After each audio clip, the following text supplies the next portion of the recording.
রাস্তাঘাটের কি অবস্থা, কোনো কাউন্সিলরের সাথে কোনো মিউনিসিপ্যাল কর্পোরেশনের কোনো কানেকশান নেই, সমস্ত জায়গায় লবিবাজি, গুন্ডামি, মারামারি, ওপেন শ্যুট আউট, এগুলো হয়ে গেছে পলিটিক্যাল ইমেজ। আর কুণাল ঘোষের কথা ছেড়ে দিন, কুণাল ঘোষ বেঁচেই আছেন মিডিয়ার জন্যে। প্রতি সন্ধ্যেবেলা হলে একটা প্রেস কনফারেন্স করেন। মিডিয়ার ওপরে এনাদের এত রাগ, তাহলে উনি নিজে তো একজন সাংবাদিক, একটা মিডিয়া চ্যানেলে চাকরি করেন, ছেড়ে দিন। তৃণমূল থেকে মায়না দিতে বলুন তৃণমূলের হয়ে বাজে কথা বলার জন্যে।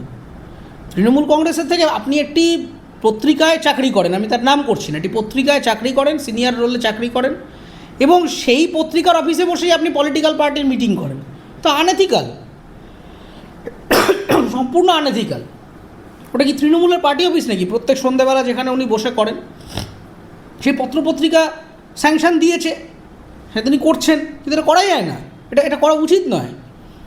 একটা পত্রিকার অফিসে বসে আমি পত্রিকা রিলেটেড কথা বলতে পারি, বা আমি আমার নিজের কথাটা বলতে পারি, আমার নিজের কিছু ভিডিও বানালাম, ইত্যাদি করলাম। আমি একটা পলিটিক্যাল পার্টি স্পোক্সপারসন হয়ে ওখানে কাজ করতে পারি। আর এরাই আবার ইউনিয়নবাজির বিরুদ্ধে কথা বলে, যে কেন একটা প্রতিষ্ঠানের মধ্যে রাজনীতি ঢুকবে, কেন একটা স্কুল কলেজে রাজনীতি ঢুকবে। আরে তুমি তো অফিসের মধ্যে বসে স্পোক্সপারসন হিসেবে দিতে আরম্ভ করছো, প্রেস বাইট দিতে আরম্ভ করছো 4-5টা মাইক্রোফোন নিয়ে। তো এদের থেকে তো শেখার কিছু নেই।